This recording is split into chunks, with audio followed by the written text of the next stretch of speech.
Hello, hi, mabuhay! Good morning mga kabakla, mga kaalkap.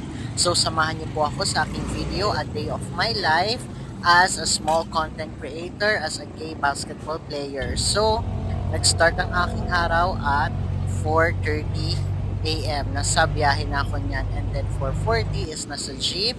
And then 4:45 to 4:50 is naglalakad na ako niyan papunta sa office. So, ngayong araw pala gaganapin ang Ginoong Santo Tomas City, Batangas. So good luck sa inyo, and then mga 5 minutes walking lang yan mula sa binabaan kong jeep papunta sa office. So medyo madilim pa no, pero hindi na naman siya nakakatakot kasi marami ng sasakyan at marami na rin dumadaan. So hulaan nyo nga kung nasaan yan. Char, Emi lang.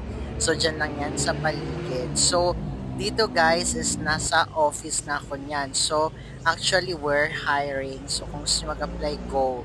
And then 4:55 a.m. sineset up ko na yung aking PC kasi at 5 a.m. start na yung aking work. So after 3 hours of work, I'm gonna take my first break, coffee break. And then bawal na ako guys magkape, kaya nagbabaon ako ng Ricoa and then tinapay. So syempre, magkakape. Ayan, eme-eme muna si bakla. So, magtitimpla siya ng kape.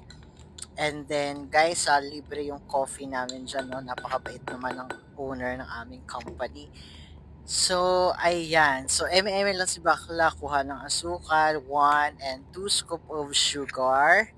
And then, after magkape, syempre, after natin magkape is back to work.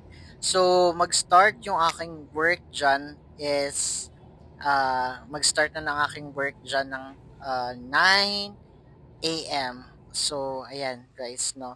So, after ko nga magkape is back to work tayo, syempre. And then, 10 a.m., yes, nag-lunch break na ako niyan after 5 hours duty.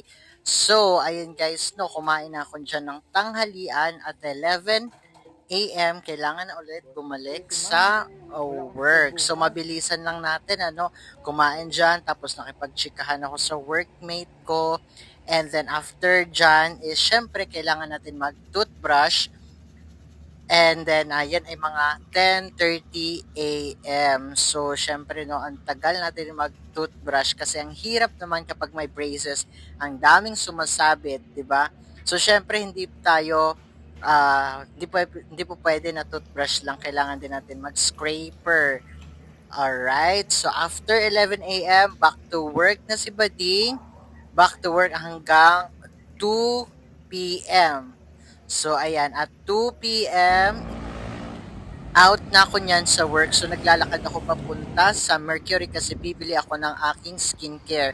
However, sa haba-haba ng pila ay wala akong mabili kasi nga wala silang available product na ganon. So, thanks for watching!